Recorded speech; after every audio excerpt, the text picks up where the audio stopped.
In part 1 of the IELTS speaking test, you may get a variety of different questions. I'm Maddie and I'm here with Sophie to talk about the topic of boats. Hi Sophie. Hi. Well, shall we start?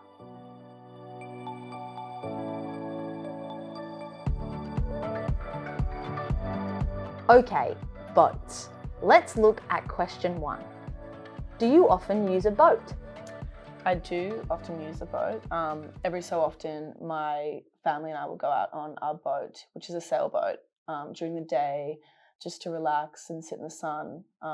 It's a really good way to spend the day on a weekend or the holidays, yeah. Great. Now you said every so often. What does every so often mean? Every so often is another way of saying like every now and again, once in a while. It's you do something commonly. It's something that you do maybe weekly, not every day, but enough that it's a common occurrence. Great. Now you said you have a sailboat. What is a sailboat? A sailboat is a boat that relies less on a motor and more on the wind and uses fabric to push in one direction, to move, to go somewhere, rather than using the traditional motor boat. Yeah. Now, Sophie, it's probably unusual that most of the people doing the IELTS test will actually own a boat. I personally don't own a boat and I haven't been on a boat very much. So what might you say if you haven't been on a boat very often? You could talk about possibly ferries, which are boats but they're public transport. Maybe you could talk about cruise ships that you've seen, what you have seen of boats and the experience of being on a boat. Anything else you could think of?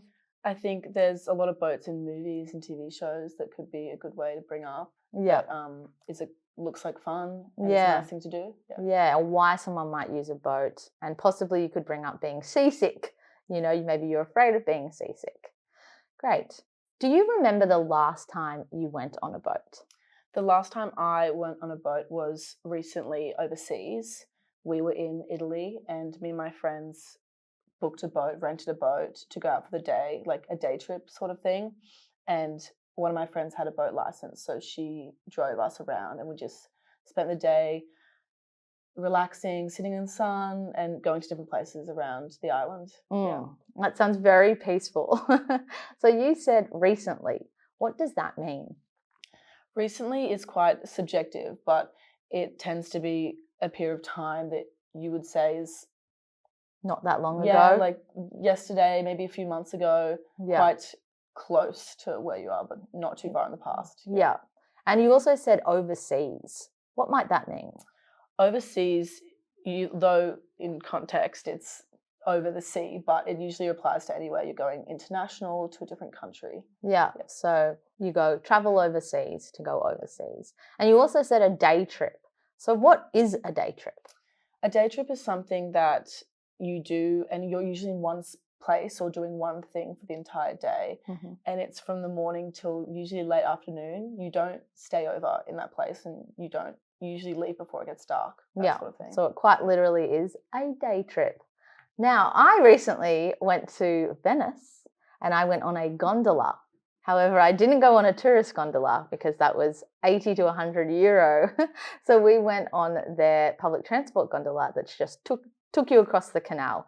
And that was a great experience. It was a bit rocky, but very fun. So I really like going on boats. I feel like they are both peaceful and exciting.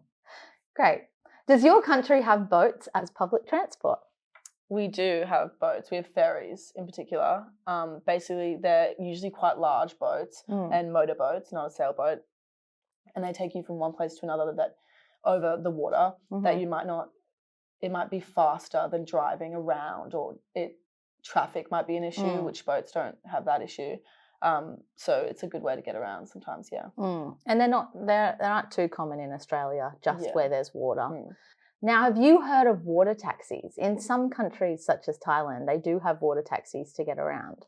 Yeah, I've been on a water taxi in Venice once, and it's basically it's a very same thing as a ferry, I suppose, but quite small and usually like private. 1 to 4 people would be. Yeah.